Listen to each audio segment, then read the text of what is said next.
Aleluias. Provérbios 18, versículo 14, que diz assim: o espírito do homem aliviará a sua enfermidade, mas ao espírito abatido, quem o levantará? Vamos ler mais uma vez, eu peço que você se atente. Existem algumas versões que estão diferentes, mas essa está muito próxima, então acredito que vocês não estejam vendo nada de tão diferenciado. O versículo diz assim: o espírito do homem aliviará a sua enfermidade, mas ao espírito abatido, quem o levantará? Encurve sua cabeça, feche seus olhos. Senhor Jesus, eu quero te agradecer, ó Pai, juntamente com os meus irmãos, por esta oportunidade a qual o Senhor nos dá de estarmos em meio à correria do dia a dia, em meio a tantos compromissos e demandas que temos, ó Deus, durante a semana. Eu quero te agradecer pelo Senhor nos dar a oportunidade de estarmos na tua casa. Que o teu nome seja louvado, que o teu nome seja glorificado. E se o Senhor me permite fazer um pedido, eu te peço, Senhor, que em nome do teu Filho amado, Senhor e Salvador Jesus Cristo, que o Senhor fale aos nossos corações. Que esta palavra, Senhor, possa falar na nossa alma, no nosso espírito, na nossa mente. Que em nome de Jesus, nesta noite, nós saiamos daqui verdadeiramente alimentados e estruturados pela tua palavra, em nome de Jesus. Aleluias.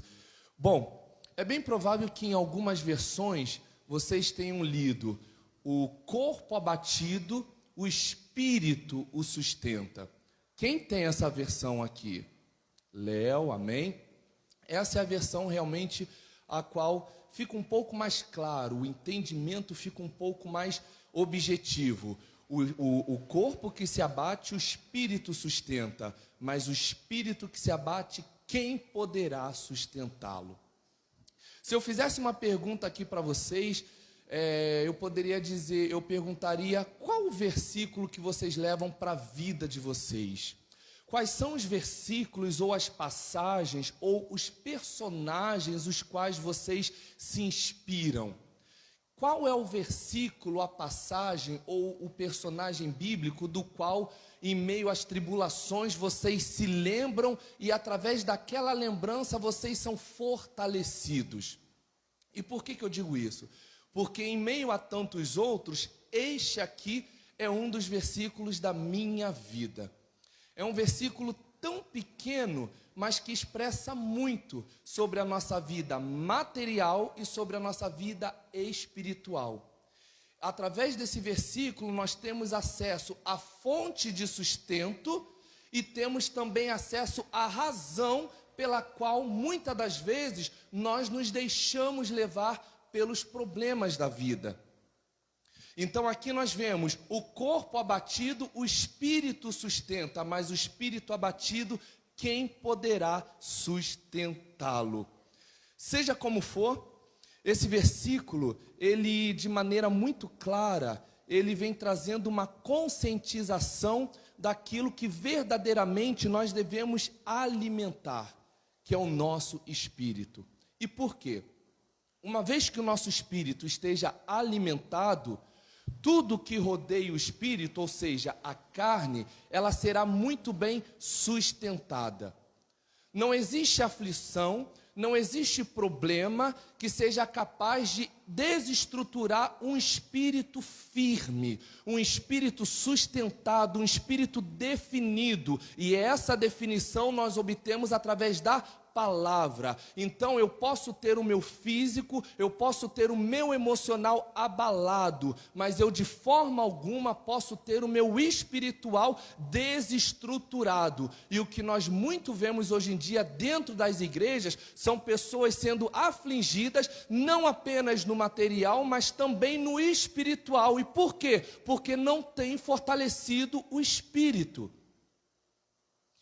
O material, ele tem como base o espírito. Por quê? Porque tudo que foi feito, tudo que foi criado pelo Espírito. Então, tudo que é palpável, tudo que existe de forma material, foi criado pelo Espírito. Então, até mesmo a base do que é material está no Espírito. Haja vista que se o Espírito estiver desmotivado, se o Espírito estiver entristecido, se o Espírito estiver angustiado, se o Espírito estiver passando por uma fase ruim, todo o seu corpo, toda a sua estrutura sofrerá.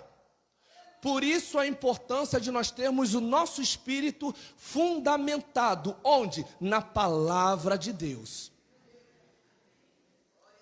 O livro de Provérbios, ele é um livro de muitos ensinamentos, né? O livro de Provérbios, ele traz para nós, ele retrata, ele lista para nós diversos conselhos, diversas orientações das quais nós, como cristãos, como filhos de Deus, deveríamos seguir, embora, infelizmente, muitos de nós não seguimos à risca. O livro de Provérbios, ele traz conselhos para a vida sentimental, para a vida financeira, ele traz conselhos para a vida moral, né, que nós temos de uma forma social. Ele traz diversos conselhos para o nosso relacionamento com Cristo. A funcionalidade de Provérbios é trazer para nós uma maturidade para que nós possamos ter uma vida um pouco mais madura, um pouco mais estruturada, para que nós saibamos lidar com as diversas situações da vida que nós encontraremos. Nós somos filhos de Deus, nós somos feitos em carne e espírito, nós temos Deus como nossa base, mas Ele não nos livra das aflições. Nós vamos passar pelos mesmos problemas que qualquer outra pessoa passa aí fora. Nós vamos ficar desempregados, nós seremos acometidos por problemas de saúde, em algumas situações, eu espero que não aconteça, mas em algumas situações, muitos de nós teremos o nosso relacionamento quebrado, nós teremos o nosso carro furtado, enfim, são diversos problemas que virão sobre nós. Deus, Ele não anula os problemas sobre nós, justamente para que nós possamos provar, não apenas para o mundo, mas até mesmo para Ele, a nossa fé, a nossa estrutura espiritual. Através dessa palavra eu consigo ver nitidamente Deus falando: tenha conscientização de que nada do que aconteça no mundo espiritual no mundo material, terá poder de te desestruturar espiritualmente. Eu posso estar no leito, eu posso estar de cama, mas se eu estiver no leito de cama e o meu espírito estiver fortalecido, sustentado pela palavra, eu vou atravessar esse deserto. A porta pode estar fechada, eu posso estar muito endividado, mas se o meu espírito estiver fortalecido na palavra, eu vou conseguir avançar em paz, eu vou conseguir dormir em paz, porque o espírito ele está fortalecido. O livro de Provérbios, como muitos de nós já sabemos, ele foi escrito pelo rei Salomão. O rei Salomão, que foi o terceiro rei oficialmente de Israel. E por que eu digo oficialmente? Porque dentro de uma cronologia pautada inclusive na palavra, ele seria o quarto rei. Porque depois de Saul, teve Esbocete, que foi filho de Saul. Só que o reinado de Esbocete, ele não foi reconhecido oficialmente. Por quê? Porque apesar de Esbocete ter todos os direitos do trono, mas ele adquiriu o trono por vias ilegais. Quem consagrou, quem levantou praticamente Esbocete foi Abner. Quem é Abner? Abner era o chefe da guarda de Israel. Abner não era sacerdote, Abner não era tão pouco rei. E dentro das regras que o Senhor determinou, a unção deve ser dada através de um sacerdote ou através de um rei. Então, a unção, a suposta nomeação, muito obrigado, a suposta nomeação que foi feita sobre a vida de Esbocete, ela foi desconsiderada. Então, dentro de uma oficialidade, Salomão foi o terceiro rei, mas dentro da cronologia da Bíblia, Salomão foi o quarto rei. E o que eu aprendo com isso? O que eu aprendo com Isbosete? Isbosete não é Mefibosete. Mefibosete é o filho de Jonatas, ok? Aqui nós estamos falando do filho do rei Saul. E Isbosete, o que eu aprendo com Isbosete? Ainda que nós tenhamos direitos inclusive liberados por Deus, se nós alcançarmos esses direitos por vias ilegais, não adianta, será desconsiderado pelo próprio Deus. Por isso que nós vemos hoje, justifica inclusive, muitas pessoas se autoconsagrando a pastores, pessoas se autoconsagrando missionários, pessoas se autoconsagrando apóstolos, pessoas se autoconsagrando diversos cargos e não são mantidos. Por quê? Porque tudo aquilo que segue uma via ilegal não é reconhecido pelos céus. Pode ser reconhecido na terra, mas será em pouco tempo. Não é à toa que o suposto reinado de Isbosete durou apenas 2 anos. E vocês podem comprovar isso em 2 Samuel 2, versículo 10. Lá fala explicitamente que o reinado durou apenas 2 anos. Até que então Davi passou a reinar. Deus está falando conosco, vamos pelas vias legais.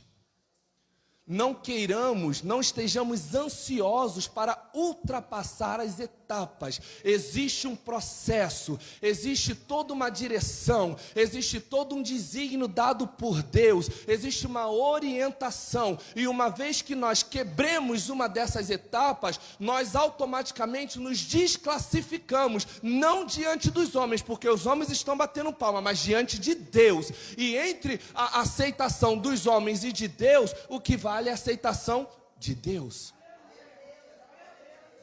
Aleluias, aleluias, glória ao nome do Senhor. Então, Salomão, ele foi filho do rei Davi, logicamente, foi o terceiro rei oficialmente falando. Como eu acabei de mencionar, Salomão, ele também teve alguns aspectos especiais.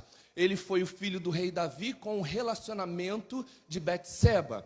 Nós já sabemos muito bem que Betseba foi, não necessariamente diretamente, mas através de Betseba, Davi cometeu os piores pecados. Davi caiu em adultério. Por conta do adultério, Davi mandou matar Urias, que era esposo de Betseba. Então, através desse relacionamento, houve praticamente uma catástrofe no ministério, no chamado, na trajetória de Davi.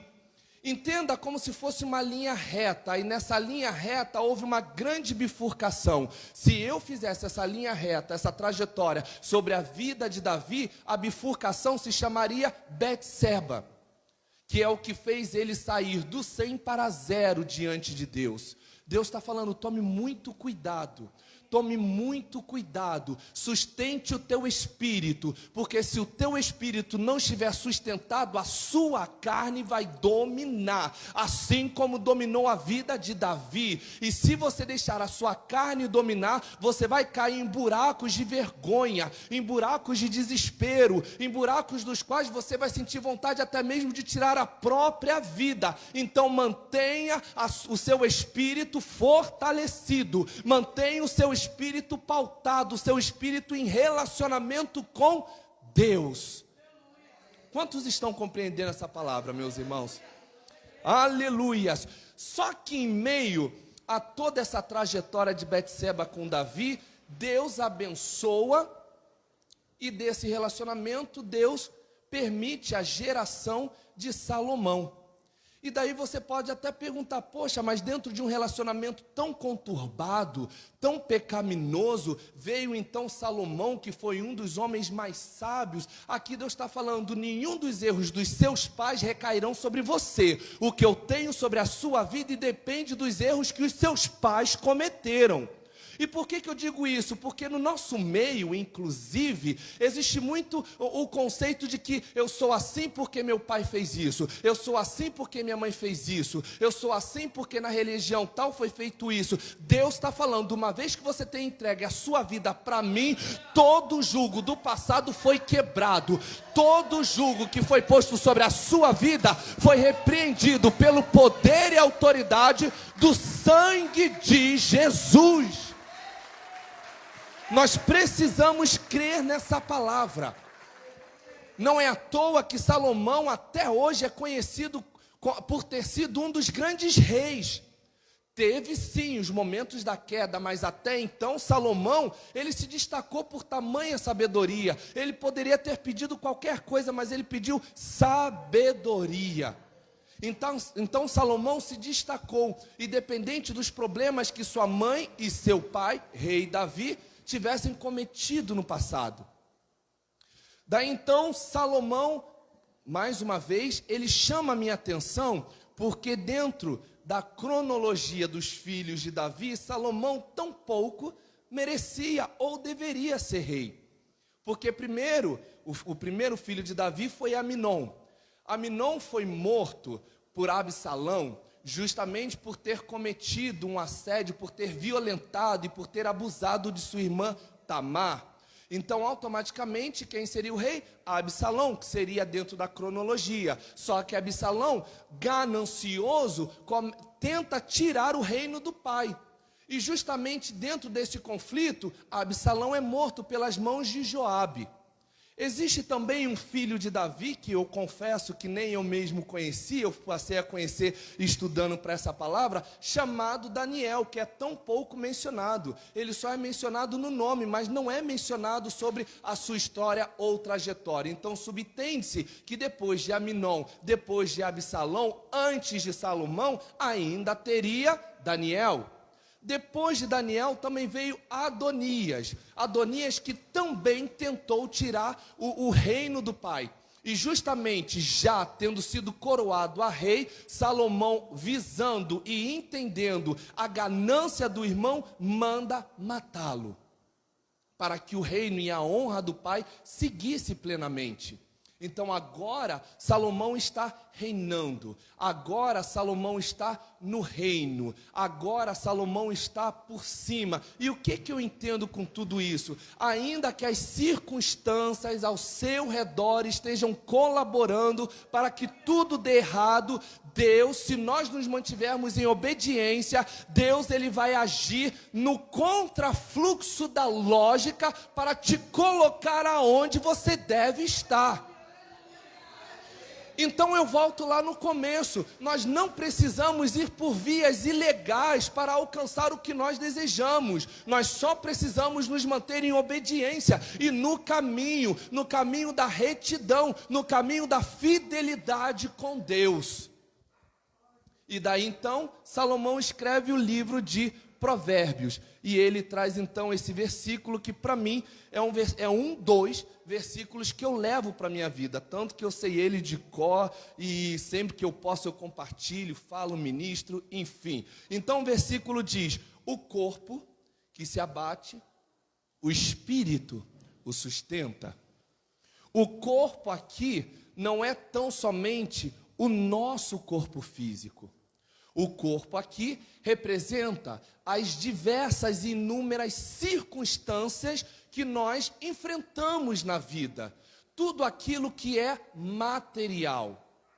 E o espírito refere-se à nossa intimidade, à nossa relação com Deus. Então, trocando por miúdos, aqui a palavra está dizendo: ainda que tudo esteja um caos na sua vida, mas se a sua intimidade com Deus estiver em dia, você será capaz de suportar, você será capaz de avançar.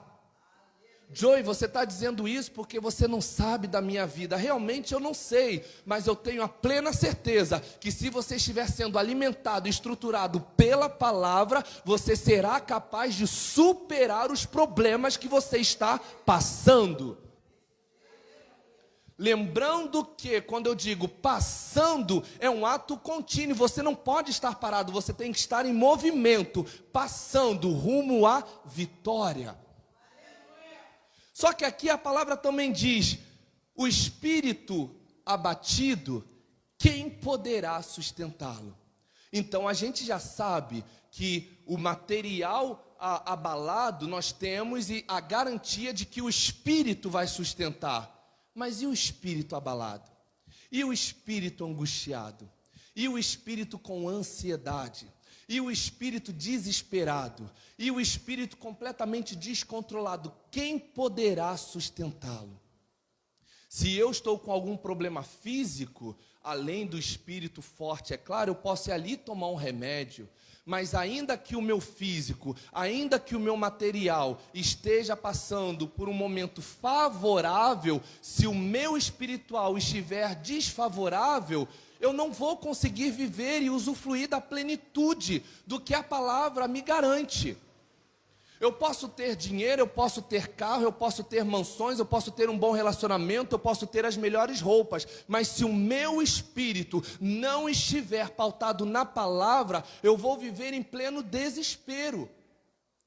Não é à toa que o índice de muitos suicídios não acontece nas pessoas de baixa renda, acontece nas pessoas que têm uma renda alta. Por quê? Porque está tudo bem no material, está tudo bem no horizontal, mas na vertical existe uma deficiência, existe uma limitação. Então eles ficam tão desesperados que eles começam a compreender que o dinheiro que eles têm não é suficiente para trazer a paz, não é suficiente para trazer a felicidade, não é o suficiente para trazer a tranquilidade, e eles acabam tirando a própria vida. Deus está falando: o corpo que se abate, o espírito sustenta, mas o espírito que se abater, quem poderá sustentá-lo? E ele finaliza praticamente com uma pergunta para mim e para você: quem poderá sustentar o teu espírito nos momentos de aflição? Quem ou o que vai sustentar o teu espírito no momento de devastação? No momento em que você abrir a despesa da tua casa e ver tudo vazio. No momento em que você abrir o laudo médico e ver que está tudo desfavorável. Quem vai sustentar o teu espírito se você não tiver o seu espírito pautado na palavra? Somente Deus. Deus é a nossa única fonte de vida, Deus é a nossa única fonte de força, Deus é a nossa única fonte de alimento, capaz de nos alimentar e nos fazermos fortes para que nós consigamos suportar as aflições da vida. Eu acabei de falar de Davi, e você há de convir que Davi era um homem que tinha um relacionamento muito bem pautado com Deus, né? Davi era um homem que escreveu diversos salmos. Davi era um homem que tinha uma intimidade com Deus desde a sua adolescência. Mas por um momento, Davi deixou o seu espírito enfraquecer. Uma vez que a relação de Davi com Deus tem enfraquecido, automaticamente a carne tomou uma força maior. Foi quando Davi então caiu. Talvez hoje você, eu, muitos de nós, até mesmo que estão nos assistindo, possa se perguntar: meu Deus, eu não consigo me manter em fidelidade, eu não consigo me manter em retidão, eu não consigo me manter dentro da vontade de Deus. Por quê? Porque o espírito está fraco. Então a carne, ela está tomando uma proporção maior do que o espírito. Eu sempre falo e vou falar em Gálatas 2:20, Paulo diz: já não vivo eu, mas Cristo vive em mim. O que isso significa? Eu não vivo mais pela carne, eu vivo pelo Espírito. Eu preciso viver pelo Espírito, eu preciso ir para o meu trabalho em Espírito, eu preciso vir para a igreja em Espírito, eu preciso ir ao shopping em Espírito, eu preciso estar conectado, para que em nenhum momento haja variação da minha carne. A palavra do Senhor também diz que só consegue discernir as coisas do Espírito quem é do Espírito. Não é à toa, você vai se lembrar que aquela mulher encurvada dentro do templo, muitos sacerdotes, muitos fariseus estavam ali no templo, e aquela mulher estava com aquele problema há 18 anos. E ninguém discernia o problema que ela estava, até que chega Jesus, movido pelo Espírito, utilizado pelo Espírito, manuseado pelo Espírito, e de cara identifica o problema daquela mulher, e ele diz, esse problema não é carnal, é espiritual. Por quê? Porque só discerne as coisas do Espírito quem está em Espírito. 18 anos aquela mulher com aquela curvatura. 18 anos aquela mulher sofrendo. Por quê? Porque as pessoas que estavam ao redor dela só tinham uma vida pautada pelo interesse, pelo orgulho, pela visibilidade, mas não tinham uma vida pautada na palavra verdadeiramente. Sabiam da palavra, mas não viviam pela palavra. Sabiam da palavra, mas não transpiravam a palavra. Deus está falando para nós, existem muitos problemas que estão acontecendo dentro da nossa casa, dentro da nossa igreja, dentro do nosso trabalho, justamente porque nós ainda não nos posicionamos em espírito. A partir do momento que nós nos posicionarmos em espírito, nós vamos entender e teremos autoridade para repreender no nome de Jesus. Aleluias! Mas se nós não estivermos no espírito, a gente começa a simplesmente achar diversos motivos, menos que é do Espírito. A própria palavra do Senhor diz que a nossa luta não é nem contra a carne, nem contra o sangue, mas é contra as potestades e principados do mal. Potestades e principados são espíritos. Aqui Deus está falando, a tua luta não é contra o teu chefe, é contra o espírito que está sobre ele. A tua luta não é contra o teu marido, contra a tua esposa, contra o teu irmão, contra o teu líder, contra o teu liderado. A tua luta é contra o que está dominando ele. E se você não estiver em espírito para identificar, você vai começar a ser dominado também pela carne. E aonde a carne reina, o espírito não tem vez. Então Deus está falando, fortaleçam-se no espírito, porque as circunstâncias ao seu redor não terão capacidade para te desestruturar. Pode aplaudir, meus irmãos, pode aplaudir. Aleluias, aleluias, aleluias. Salmo 73, versículo 26 diz assim: o meu corpo e o meu coração poderão fraquejar, carne, mas Deus é a força do meu coração e a minha herança para sempre. Deus está falando, por sermos humanos, por termos a nossa natureza também estabelecida em carne, é natural que a gente sinta medo, é natural que a gente fique entristecido, é natural que nós estejamos decepcionados, é natural que nós sintamos os baques do dia a dia, as aflições, mas nada disso terá o poder de nos desestruturar uma vez que o nosso espírito esteja fortalecido. Nós servimos um Deus que é espírito. Tudo que provém dele é em espírito. Não é à toa que Jesus mesmo disse para a mulher samaritana que importa que Deus seja adorado, ele busca, os adoradores que o adorem em espírito e em verdade. Não é pela carne, é em espírito. Nós vamos ser fortalecidos pelo Espírito. A nossa via, o nosso canal de chegada, de acesso aos céus, a Deus, é através de Jesus, pelo Espírito Santo, que é Espírito.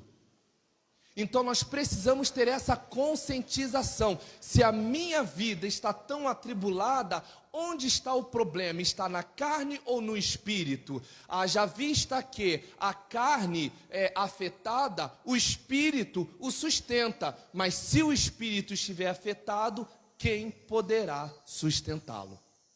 Então essa é a palavra que Deus nos deu para esta noite, meus irmãos, bem objetiva, bem clara, só não entende quem não quiser. Amém? Nós precisamos fortalecer o nosso espírito. Nós precisamos ter uma intimidade com a palavra. Nós precisamos, de fato, termos um relacionamento contínuo para que todas as brechas sejam fechadas, para que todas as possibilidades de enfraquecimento, para que todas as possibilidades de sermos abalados sejam anuladas em nossas vidas, através de um espírito fortalecido. Amém? O louvor pode se preparar, vamos seguir. Que Deus seja louvado, que Deus seja glorificado. Aleluias.